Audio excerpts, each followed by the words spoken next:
and the trunk will swollen. Swelling is reduced from the upper limb, but that will accumulated in the trunk. So if you are not giving proper pathway, they will accumulate in a different area. So our role, MLD main role is the reroute the lymphatic flow from the blocked area to the healthy area and to the venous area. So as is shown in this figure, manual lymphatic drainage, first of all, we always start with the end point. And what is our end point for the lymphatic system is venous system, the venous angle. These both venous angle, they are situated under the clavicle. That is the supraclavicular fossa. Under the supraclavicular fossa, the venous angles are situated. They are 2 to 3 inches deep. So first of all, we have to stimulate these two venous angles. After that, we will stimulate the normal side of the lymph nodes. If this patient is having right lymphadenectomy or right side of the breast cancer surgery, first of all, I will stimulate the venous angle in the neck area, in the supraclavicular area. I will stimulate that venous angle, that is end point. Then I will stimulate the normal lymph nodes. We have to activate the lymph nodes who are available.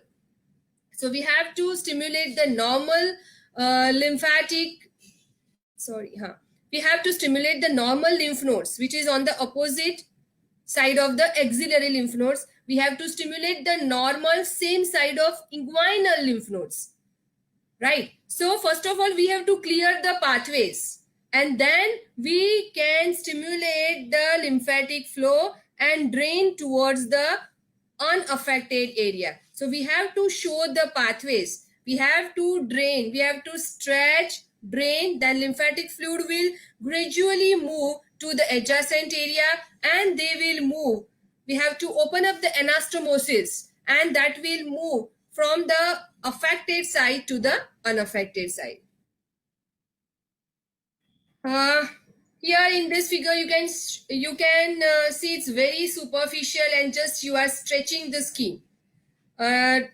I cannot show you right now I cannot show you the different MLD strokes, but I just show you it's very gentle, just stretching the skin and then followed by our ulnar and radial deviation that will drain the fluid to the adjacent area. We have to show the pathway from the unaffected side, from the affected side to the unaffected side. So here you can see it's very superficial, just stretching of the skin.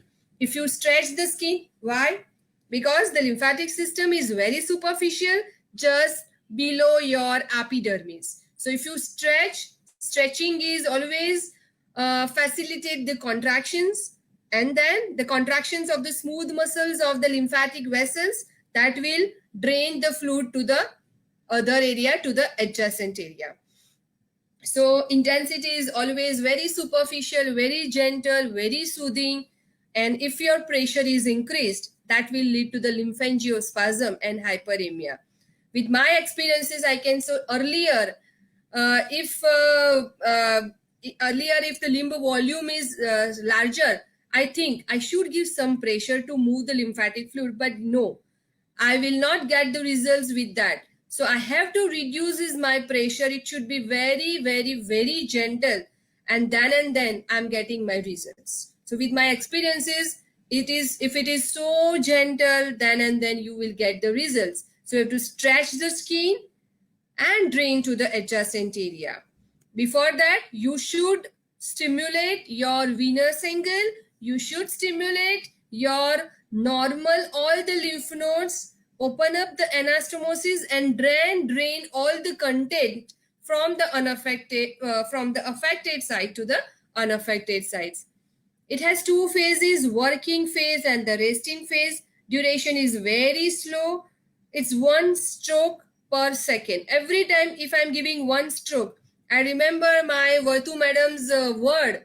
Always say 1, 1000, 2, 2000. So you have to speak. So as you are speaking, your stroke will be as slow as it should be. It should take 1 second. Repetition 5 to 7 times in the same area. If you are stimulating one area, you have to apply the same stroke 5 to 7 times. And the direction, always I said, it depends on the anatomy. You have to stimulate the adjacent normal lymph nodes and then drain your lymphatic fluid towards the normal side. You